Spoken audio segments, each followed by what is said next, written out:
Oiê, sejam bem-vindos a mais um vídeo do canal. Eu sou a Cida e hoje a gente vai falar sobre os meus livros favoritos da vida. Antes disso, não esquece de já deixar o seu like para você não esquecer, de se inscrever no canal se você ainda não é inscrito e de comentar aqui um livro seu favorito da vida. Vamos lá, então, eu vou deixar todos os meus links aqui. Enquanto vocês estão assistindo esse vídeo no domingo, a minha papelaria online está em promoção. Fazemos 2 anos de papelaria, então vai lá, www.papelariadacida.com.br. Vamos ao que interessa, aos livros favoritos da vida. Todos os livros citados aqui, eles têm algo de especial, algo que me marcaram, né? Eles são aquele top 10, sabe? Aquele que a gente sempre vai citar. Se alguém perguntar, quais são os seus livros favoritos? Eles são aqueles que estão dentro do meu top 10. Eu tenho alguns outros livros favoritos, mas esses são aqueles que realmente me marcaram. Todos eles têm um porquê, têm alguma coisa especial, sabe? Que ganhou meu coração. Então eu vou falar um pouquinho o porquê que ele é especial e fazer um breve resumo sobre ele. Coloquei eles aqui na ordem de leitura, não tem ordem de favorito, eu não consigo fazer essa ordem de o mais favorito. Todos têm um momento da minha vida que ele se tornou especial, né? Meu jeito de ler, enfim, todos eles têm um pouquinho. Vou começar com o meu autor favorito, Nicholas Sparks, né? Quem me conhece, quem me acompanha há anos, sabe que Nicholas Sparks é o meu autor favorito. Mesmo os meus gêneros literários, eles tendo mudado um pouco, né? Os meus gostos, eles mudaram muito nesses últimos tempos, mas eu sempre vou ler o que ele escreve. Noite de Tormenta foi o livro que fez eu me apaixonar, né, pelo Nicholas Sparks, que fez eu querer ler mais. Não foi o primeiro dele que eu li, mas Noite de Tormenta foi aquele que arrebatou meu coração, sabe? Depois que eu li, eu soube que não queria mais parar de ler, principalmente as coisas que o Nicholas escreve. Ele, né, que gosta de um bom romance, de um bom drama, de um bom clichê, e ganhou meu coração. Eu digo que ele foi o autor responsável por me tornar leitora, por estar aqui hoje, por gostar tanto de ler. Então é um autor que eu sempre vou ler, né? Tudo que ele escreve, tudo que ele publica, mesmo meu gosto não sendo mais o mesmo, eu nunca vou deixar de prestigiar esse autor. Então, em Noite de Tormenta, nós vamos encontrar um romance que mostra que nunca é tarde pro amor, né? A Adrienne tem 45 anos, Paul tem 54. A Adrienne, ela tá com o coração partido depois que o marido dela a trocar por uma mulher mais jovem. Então, por isso, né, porque ela precisa de um tempo, ela vai para Rodante, na Carolina do Norte, para cuidar da pousada de um amigo, de uma amiga, para ter um tempo para ela, para ter um tempo para pensar, né, ali longe dos filhos, longe de toda essa confusão. Então ela precisa de um tempo de paz para processar tudo que ela está vivendo.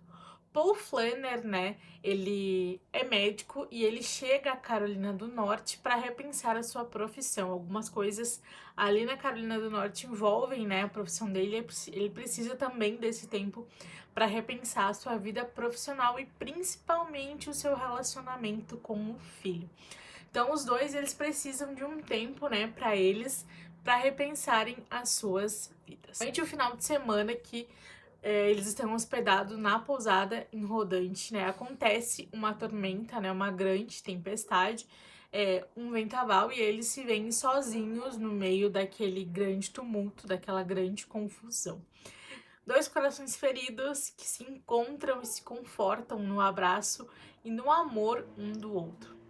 É um final de semana que mudou para sempre a vida da Adrienne e do Paul, não só deles, mas da família dos dois também. E Paul, ele, né, depois do final de semana, ele vai precisar partir, porque ele precisa ir, né, conseguir construir essa relação com o filho dele.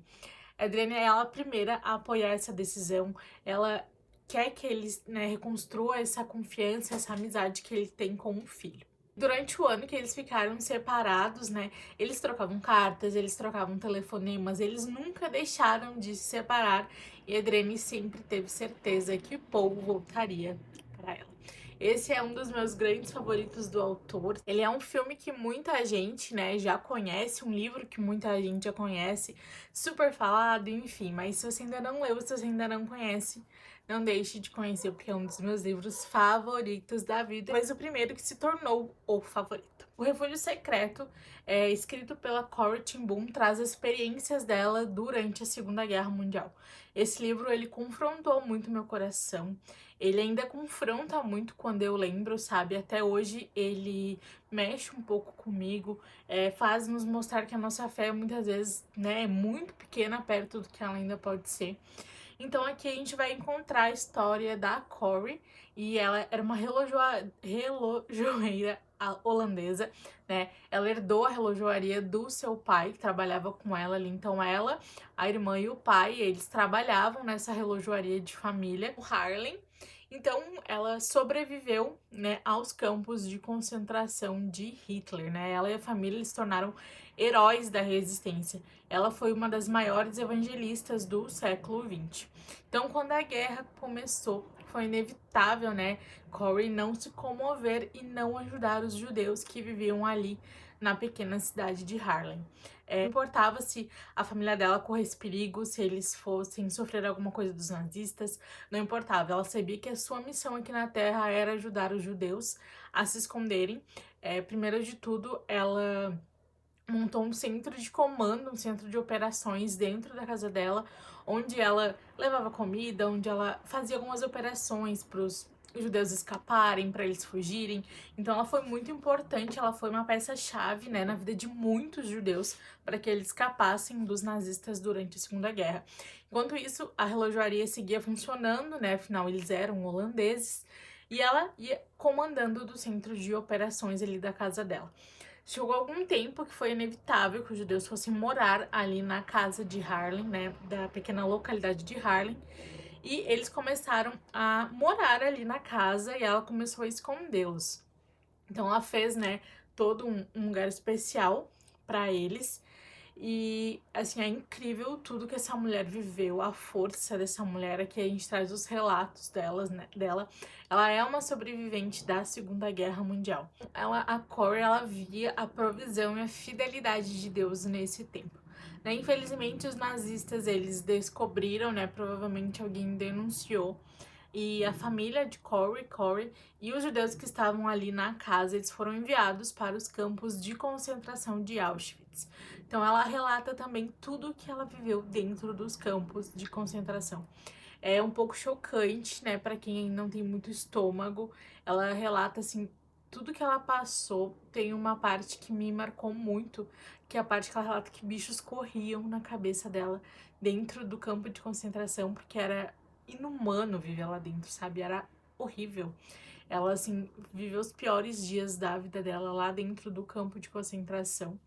Mas é uma história de perdão, é uma história muito forte que me marcou muito, sabe? Muitas vezes a gente tem dificuldade de perdoar, e aqui ela mostra, né, o porquê o perdão é tão importante. É uma história dolorosa, mas que todos deveriam ler. Razão e Sensibilidade é um dos livros mais especiais para mim da minha vida. Eu não li por essa edição, mas é que essa edição é belíssima e eu tenho algumas edições dela aqui na minha estante desse livro. Então eu trouxe essa aqui para ilustrar. Vocês já devem ter visto eu falar muito dele aqui no YouTube, no Instagram. Em 2020, ali no auge da pandemia, né, eu criei um clube do livro online, e a gente escolheu algumas obras para ler. Eu acho que durou uns 6 meses o clube do livro, foi uma época muito legal. Eu conheci muita gente legal, sabe? A troca que a gente tinha, enfim, foi um momento muito especial para mim. Conheci pessoas muito legais. E uma das leituras que me marcou demais foi Razão e Sensibilidade, da Jane. Eu já li outras obras dela, mas sem dúvida Razão e Sensibilidade é o meu favorito da vida. Eu sou apaixonada por esse livro, sabe? Eu não sei nem descrever tanto o porquê, mas ele ganhou meu coração. A forma como a Jane escreve, como ela, né, faz a construção dos seus personagens, como ela descreve o lugar, né? E toda aquela atmosfera da época. Enfim, é maravilhoso. Eu nunca vou esquecer tudo que esse livro me fez sentir, né? Essa razão e essa sensibilidade. E aqui a gente conhece a história das irmãs Dashwood. Depois da morte dos pais, as irmãs elas tiveram que reaprender a viver em sociedade em uma nova realidade, né? Porque naquela época, quando o pai, né, daquela família morria, todos os seus bens, a sua herança iria para o homem, né? O próximo homem que seria herdeiro. Nesse caso, era um irmão mais velho das duas, mas elas não tinham contato com esse irmão. Então ele, né, deixou elas com pouca renda perto do que elas tinham antigamente. Elas tiveram que mudar de casa, mudar de localidade, enfim, era tudo novo para elas, né? E a gente conhece a Elinor, que é a razão em pessoa, né? Aquela pessoa super sensata, sabe, firme, que sabe das suas decisões. Enfim, ela tem um autocontrole, ela controla as suas emoções, ela não age por emoções, ela pensa muito, ela é muito racional. E também temos Marianne, que é a sensibilidade, né, ou o sentimento, como alguns livros trazem como título. Ela é passional, ela é envolvente, ela é pulsante, ela quer aproveitar o momento, ela quer se envolver, sabe? Ela é intensa, ela é a sensibilidade do nome do título. Eu não tenho nem muito o que falar, porque a história ela mostra a perspectiva sobre a visão das duas irmãs. É maravilhosa a forma que a Jane constrói toda a narrativa do livro, como ela envolve a gente, como ela descreve as paisagens, né? Aqui, então, a gente vai ver as paixões de ambas as irmãs e mostrar como cada uma reage, né? Ao seu modo, à sua razão ou à sua sensibilidade, às suas paixões, às suas decisões. Elinor, ela já se apaixona logo no começo do livro, então não é um spoiler, e ela age sempre muito pela razão. Enfim, aqui você precisa ler para sentir tudo que esse livro traz. A Jenny me fez enxergar o quanto eu sou sensibilidade, o quanto eu me pareço com a Marianne, né? Age pelo impulso, é intensa, mas também é que a gente possa conseguir trazer traços da Elinor com um pouco de razão. Enfim, esse livro é maravilhoso. Se vocês não leram, leiam, sabe? Assim, eu não tenho nem o que falar do tanto que eu amo esse livro, eu sou apaixonada, acho que é um dos meus mais favoritos, assim. Eu sempre vou lembrar desse livro com muito carinho, ele tem um lugar muito especial no meu coração. Cartas de um Diabo a Seu Aprendiz foi o livro que fez eu me apaixonar pela escrita do C.S. Lewis, essa escrita tão única, né, tão envolvente e fez eu querer ler tudo que esse homem escreve. Hoje eu gosto muito de ler C.S. Lewis. Ele é um daqueles autores que te deixa com a cabeça assim fritando do tanto de pensamento, de ideias. Eu gosto muito da forma que ele escreve, da maneira que ele deixa a gente pensando assim no assunto, sabe? Então são livros que você tem que ler com um pouco mais de calma, que você não precisa assim devorar, mas que você precisa assim aproveitar ao máximo aquela leitura. Uma escrita irônica e única, né, do autor. Esse livro ele é escrito em forma de cartas. Primeiramente, ele foi publicado no jornal The Guardian em edições, então a cada ali, eu não lembro qual era a periodicidade das edições, mas a cada edição ia soltando uma carta. São 32 cartas, se eu não me engano, mais 31 cartas, mais um capítulo final. E, enfim, é maravilhoso, sabe? Aqui a gente vai acompanhar os conselhos e dicas do mal danado, que ele é um diabo poderoso, um chefão, que ele escreve para o seu sobrinho e aprendiz, o Diabo Vermelhindo, que ainda é iniciante em fazer os seres humanos a caírem em pecado. Então aqui a gente vai ver como, né, o diabo age nas pequenas coisas rotineiras da nossa vida, né? Pequenos hábitos, pequenas ações, pequenos sentimentos, pequenos não que a gente diz. Enfim, em tudo a gente vai conhecer como ele age. É muito legal ver essa outra percepção. O autor tem uma escrita assim fenomenal. Ele foi muito brilhante quando teve a ideia de escrever esse livro. E aqui a gente também tem que ter uma atenção redobrada, chama Cristo de inimigo. Se você for lendo, né, no decorrer do livro, você tem que cuidar, porque inimigo pro, né, mal danado é Cristo. Então a gente tem que cuidar nessa leitura. Nossa, assim, tem muitas partes que pegam a gente de jeito mesmo. Eu tava escrevendo esse roteiro e eu comecei a reler algumas cartas, assim, de tão bom. Eu quero muito reler esse livro, ele fala muito comigo. a gente tem essa percepção, sabe, das duas visões do bem e do mal, de como eles agem. Enfim, é maravilhoso. Quem sempre me pergunta, por onde eu começo a ler C.S. Lewis? Então tá aqui a minha recomendação. Leiam com muita atenção. Se possível, leiam uma carta por dia. Eu acho que é suficiente essa leitura, sabe? Para você ler com calma, para você digerir, para você entender, né? Porque como eu falei ali, tem algumas coisas que talvez possam te deixar confusos, mas eu recomendo demais essa leitura. A Casa das Sete Mulheres, eu amo um romance histórico que não foca só ali no romance do casal, sabe? Então vocês já devem conhecer o nome por causa da minissérie, né? Mas o livro é muito melhor, é muito mais envolvente, é muito mais detalhista. Esse livro é um primor. A Letícia, ela teve, assim, uma capacidade de fazer o crescimento dos personagens, de descrever cada mulher ali de uma forma, assim, sem igual. Eu amo essa leitura, eu amo essa escrita.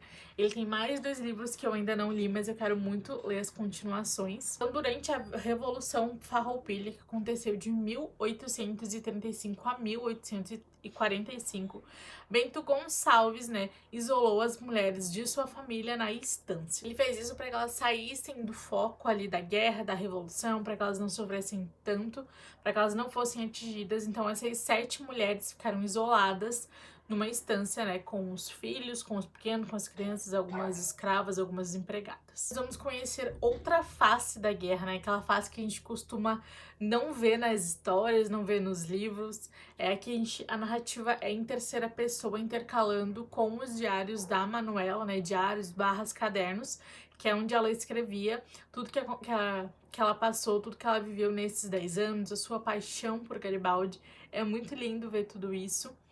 E aqui a gente vai ver o lado que sofre, o lado que sente dor, o lado que sente ausência, o lado que para toda a sua vida para esperar aqueles que estão na guerra, né? O lado dessas mulheres maravilhosas. Aqui a gente também tem a incerteza, né, da volta dos seus entes queridos. Recebiam algumas informações através de cartas que elas recebiam através de pessoas que iam, né, passando por ali e que eles mandavam, ou elas mandavam para eles, mas mesmo assim era uma angústia, era um sofrimento. Imagina 10 anos ali vivendo tudo aquilo, longe dos filhos, longe dos maridos, dos irmãos, enfim, não deve ter sido fácil para essas mulheres. Então a gente conhece aqui a Dona Ana, Dona Antônia, Maria, Rosário, Perpétua, Mariana, Manuela, que é uma das minhas favoritas. Dona Ana e Dona Antônia, para mim, são as minhas queridas desse livro.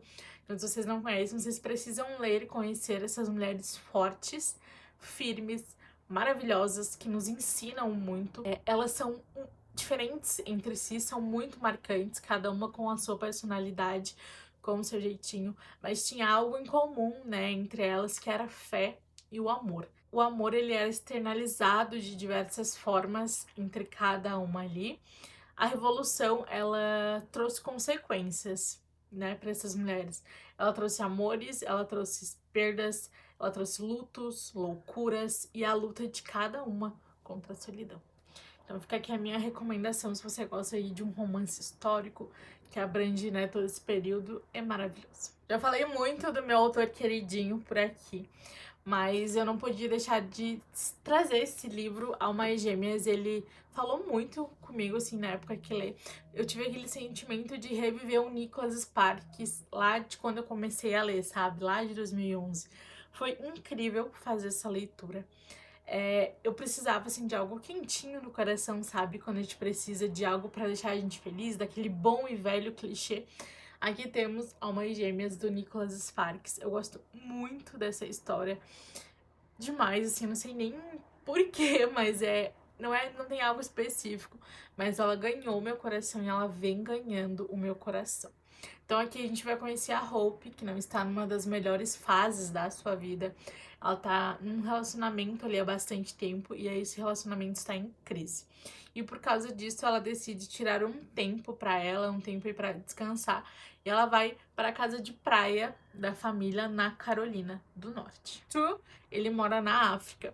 E ele recebe uma carta de uma pessoa muito importante para sua vida. Ele precisa ir até aos Estados Unidos pela primeira vez, especificamente na Carolina do Norte. Dois estranhos que se encontram do absoluto nada pela primeira vez e que sentem que entre eles existem uma ligação eletrizante. A ligação que eles têm é imediata, sabe? Assim, logo quando eles se olham, eles sabem que essa ligação não é uma coisa normal, é muito intensa. Rápido encontro nasce um intenso e verdadeiro amor. Mas infelizmente a gente sabe que o amor não é tudo, né? Que tem outros planos, ainda mais eles que já se conheceram ali na idade que não são mais adolescentes, que cada um já tem a sua responsabilidade, cada um tem a sua história. Então, muitas vezes o amor ele não basta, né? A nossa vida ela sempre é cheia de problemas.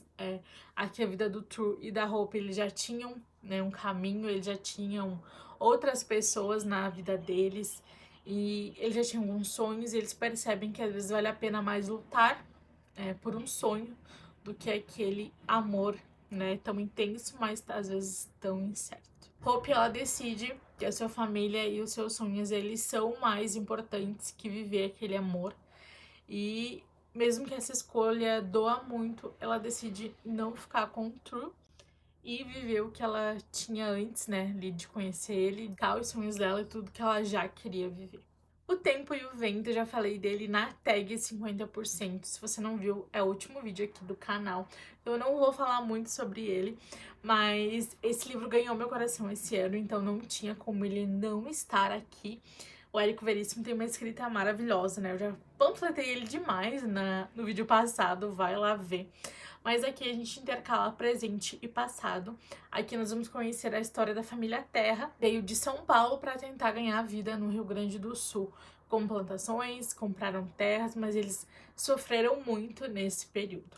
Aqui também conhecemos Pedro Missioneiro, filho de uma indígena, que foi criado pelos padres das missões. Por isso o nome Pedro Missioneiro, porque sua mãe, né, não era conhecida. O Pedro, ele desbravou o Rio Grande do Sul até se encontrar com a família Terra. E aí eles têm uma paixão ali dentro do Pedro com alguma pessoa da família Terra, que é muito legal. E aí, né, vai descrever muitos anos aqui, porque ela vai intercalando presente e passado. E depois disso nós temos o encontro da família Terra com a família Cambará, que vem aí o encontro da família Terra Cambará. Enfim, gente, é maravilhoso. A gente vai encontrar muito amor, muita disputa, muita guerra, muito sofrimento, mas é muito bom a forma como o Érico desenvolve esse livro, a forma que ele descreve, assim, é um calhamaço, tem as suas 600 páginas, mas assim, é delicioso, sabe? É envolvente. Enfim, eu tô louca pra ler as continuações e recomendo demais esse livro. Memórias Póstumas de Brás Cubas eu também já falei lá na tag de 50%, mas é outro que entrou pros meus favoritos da vida. Eu não sei por que eu amei tanto esse livro, assim, porque ele ganhou meu coração desde que eu comecei a ler. Eu não sei se foi a escrita do Machado, eu não sei se foi o enredo, se foi tudo junto, um conjunto da obra, que é maravilhoso, mas é um dos meus favoritos da vida. E uma coisa muito interessante, que eu não sei se vocês sabem, mas é que aquela tão famosa dedicatória aqui do livro, né? Dedico aos vermes que roeu a carne. Não lembro o decor, vamos lá. Ao verme que primeiro roeu as frias carnes do meu cadáver, dedico como saudosa lembrança estas memórias póstumas.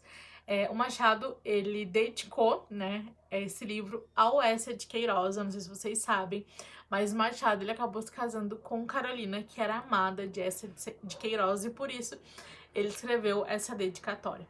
Aqui no livro, a gente tem que prestar muita atenção, porque o autor, ele conversa muito com o leitor. Faz com que a gente seja amigo do Brás, realmente, assim, sabe? É muito legal essa parte, foi uma das partes que mais me envolveu, essa conversa do Machado com o leitor. Ele faz referências a capítulos passados e capítulos futuros, então a gente tem que prestar um pouquinho de atenção para não se perder. Esse livro, ele narra a história de Brás Cubas, né, após a morte.